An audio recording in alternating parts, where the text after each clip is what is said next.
So, let's talk about it. The offensive line grades for the Texans game. There's a reason why our offense could not move the ball. And it was play calling a little bit, but it also was the absolute horrendous offensive line yet again. I know you guys see it. I know you guys see Alex Capa's grade for that game.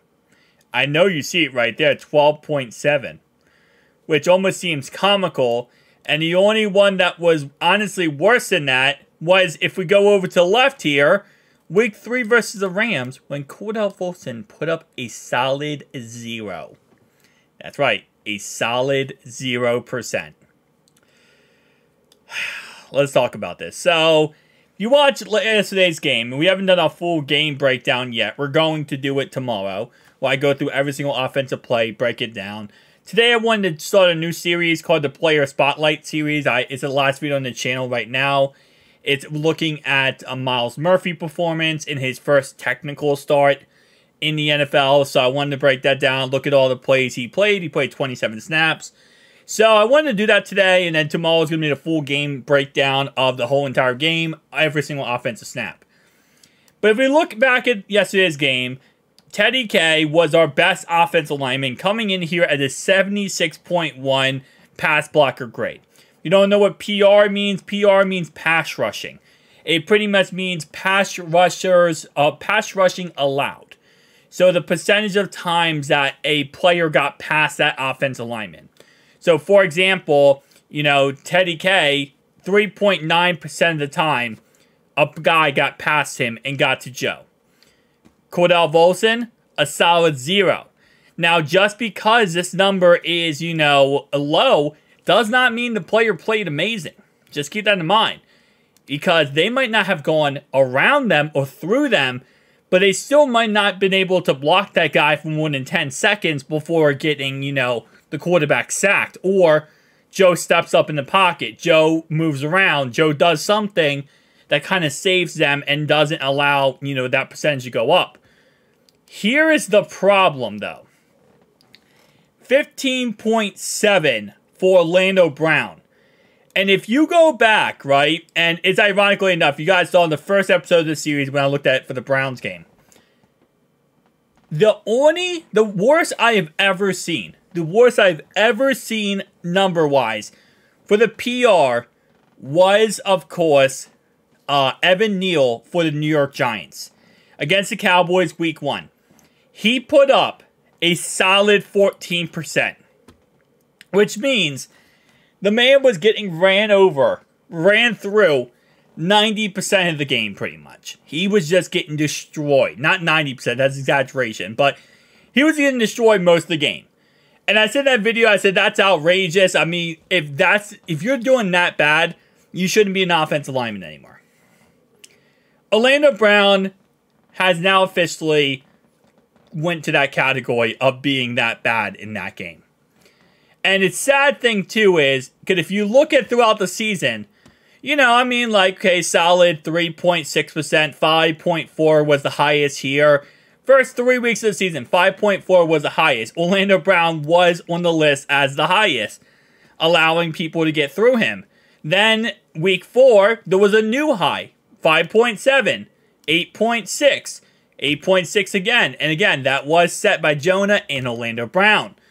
Then it was kind of calm versus the Cardinals, calm versus the Seahawks. 49ers game, surprisingly enough, very calm. And then the Bills game last week was when it really started skyrocketing yet again. Orlando Brown. Are we surprised? It's a very common theme here. 10.02, 10.02 for both Cordell Volson and Orlando Brown. And now Orlando Brown has hit a career high for this year of 15.7. Which officially surpasses Evan Neal as the worst offensive line day I have ever seen. One of the worst. Kappa, 12.7, 7.8%, and, Kappa is another guy. He struggled against the Bills very badly. Okay against the 49ers. Really good against the Seahawks. Amazing. was perfect versus the Cardinals. Awful versus Tennessee Titans. I mean, he's having ups and downs when it comes to the year so far. Same thing with against the Rams. He was actually one of the second best, but still not the greatest. And then he had good day here, and then week 1, he was our best offensive lineman. So, he's very wishy-washy. Sometimes he's great, sometimes he's awful, sometimes he's up and downs, left and right. You know, he's not consistent. And that's what we're seeing throughout these grades. Now, keep in mind, grades does not tell the whole entire story. I always have to say this because it's not like the grades are a set in stone. This guy is good, this guy is bad, this guy blah, blah, blah, whatever. What you have to do when it comes to the grades is realize that sometimes the grades aren't always accurate. What I mean by that is how Pro Football Focus, by the way, that's how I'm getting all these grades, Pro Football Focus. How they do the grading system is they look at the accumulation of the whole entire game. No offensive lineman will ever be perfect. So sometimes a lineman will mess up on a play or two. It is what it is. You go against a really good pass rusher. Sometimes maybe you slip, you fall, whatever, right? So whenever I look at grades, what I say is like this. If Alex Cappa got a 12.7 for the day, realistically speaking, he might have actually gotten a 15 for the day, right? Because it's always usually within 2 or 3 points. So, like, for example, there's, you know, like, obviously, it's like, mistake for error, or point, or, area for error, right? So, you know, you might say, okay, well, he got beat on this one play, and that's why his number went down to 12.7. In the best case scenario, Kappa probably hit around 15 to 16, point-wise, pass blocker grade. 16 pass block grade, which is still horrendously bad. But that's like the best case scenario, right? Now, when you look over it, you know, over a 10-week span, that's when grades actually start to matter. Because when you look at per game, you can make the argument, again, like I just said, that, oh, well, this game, this happened, this happened, this happened. Well, Joe couldn't move in the first couple weeks. You know, there's always factors. But when you look at it through a, you know, grand scheme of things, of like over the weeks, and we did this before with Cordell Volson, worst lineman, worst lineman, worst lineman. One of the worst linemen, you know, it becomes very clear. Even if grades for one specific week or one certain week doesn't always tell the whole story, if it's a consistent theme throughout every single game, well, then you know there's a problem there, right? You know there's issues. And when you see over the last 3 weeks, right, Bills game, second half of offense could not do anything. Texans game, offense could not do anything. You see all these reds, it tells the story. Now, I'm not going to sit here and say that play calling was, you know, not a problem in that game. It was a problem in that game. But this is the problem I've said many times. I said it earlier in the video earlier today. And I think it's really something we have to understand, so that's to look at, so that's, you know, kind of comprehend. Is that while, yes, the play calling is trash at sometimes, it's also the line play. It goes hand in hand, right?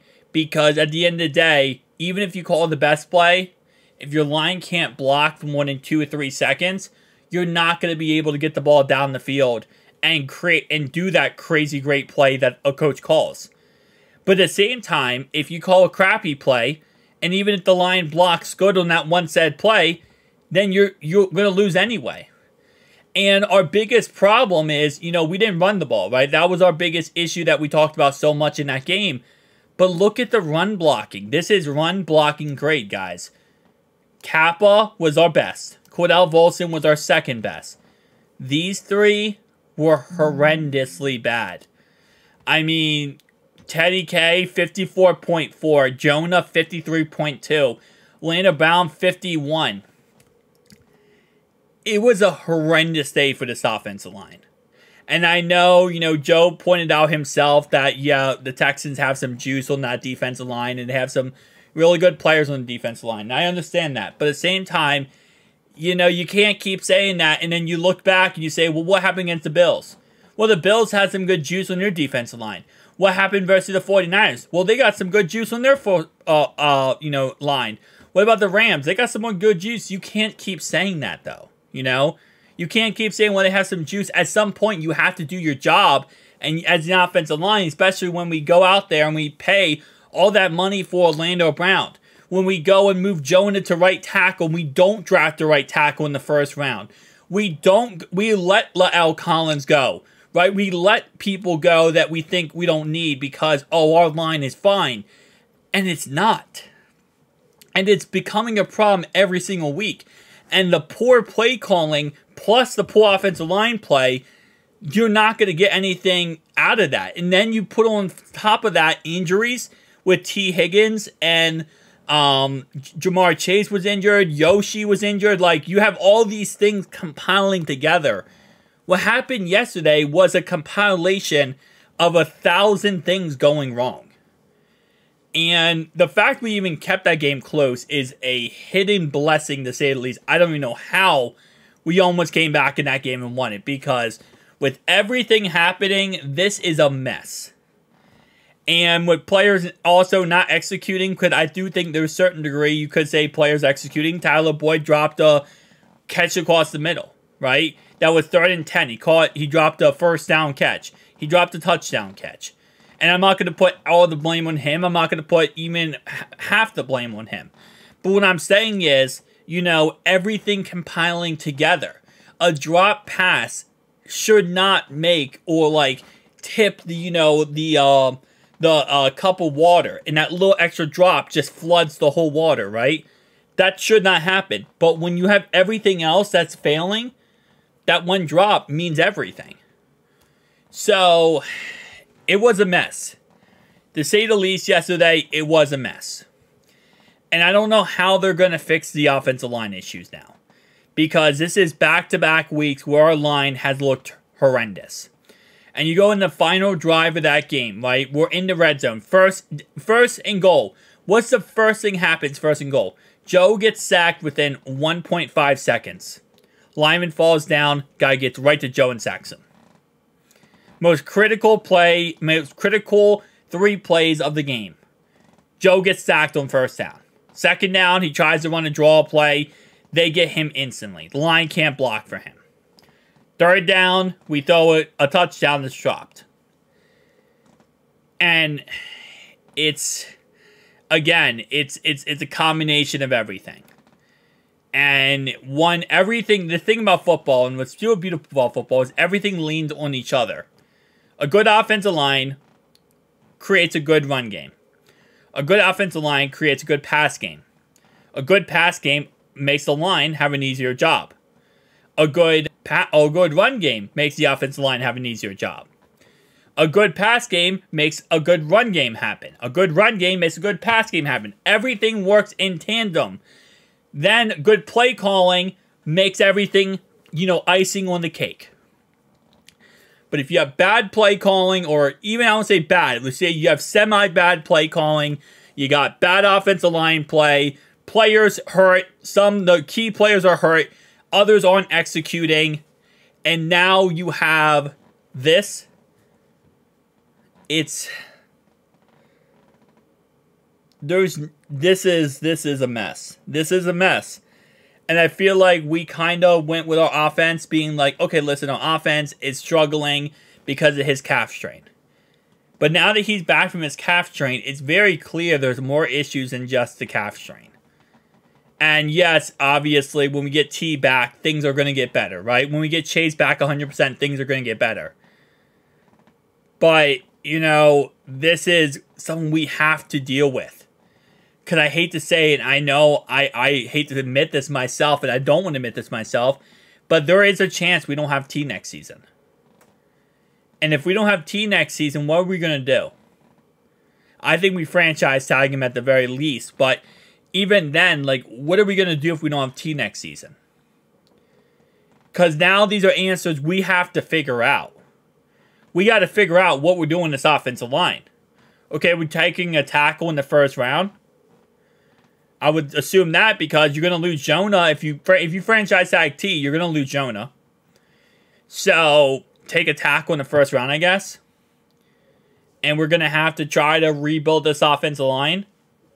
Have to worry about, we need Yoshi to step up as wide receiver 2. Tyler Boyd's he's going.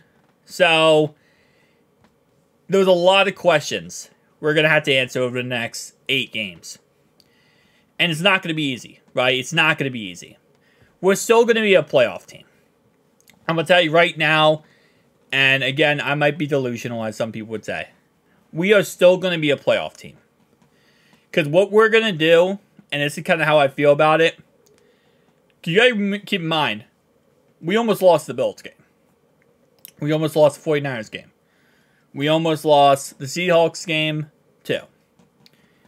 So we could have had 3 more losses if it went for our defense. What I think we need to do, or what we're going to do here, is I think we're going to continue to play how we're playing. And it's going to work against certain teams. I don't know if it's going to work Thursday versus Baltimore, but it's going to work against certain teams. It's going to work probably against, honestly, Colts, Steelers twice, the Vikings. I would say it might work versus the Browns in the final week.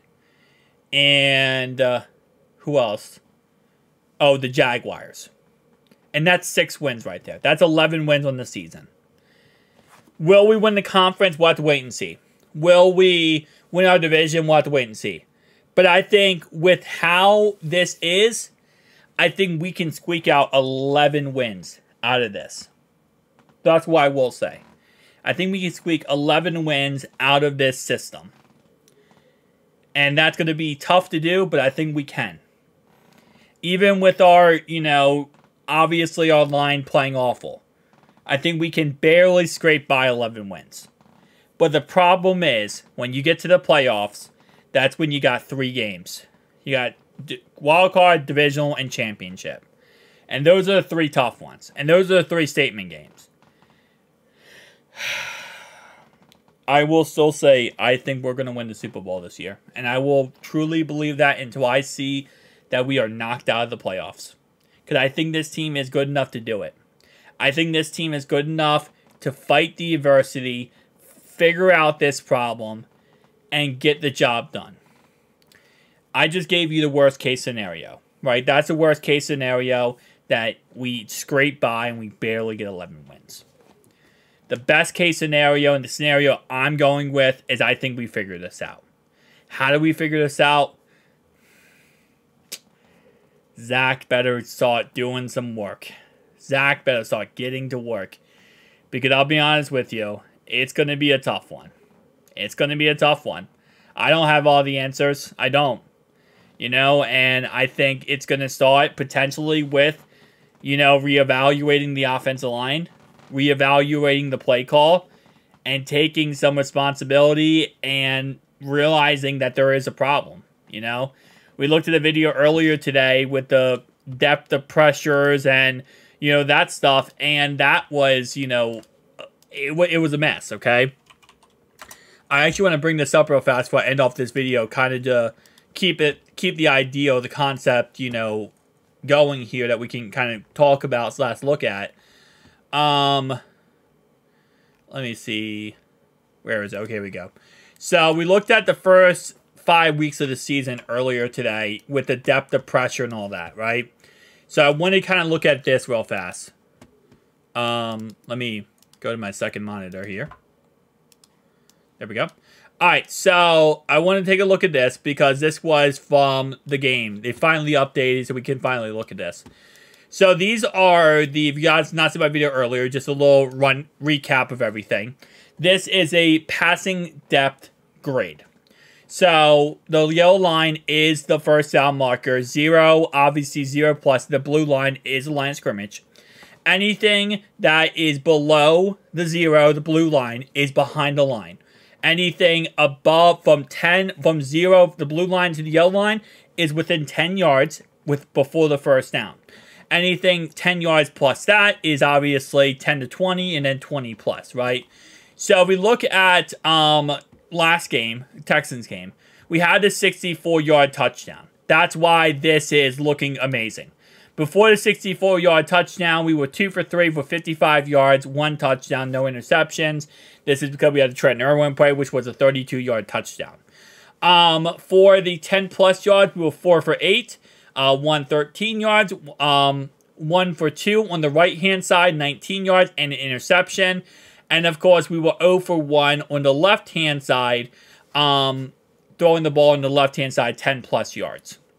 Now, for these plays, and I've said this many times, I'll say it again, that a lot of these times, these type concepts, we get a lot of these, we do really good against these, and a lot of this is because they'll give you 5 yards on 3rd down and long. They'll give you 8 yards on 3rd down and long. I think yesterday we got stopped 2 or 3 times where on 3rd down and long we threw it 8 yards. Which, again, they will give you that, right? That's free money for the defense all day, every day.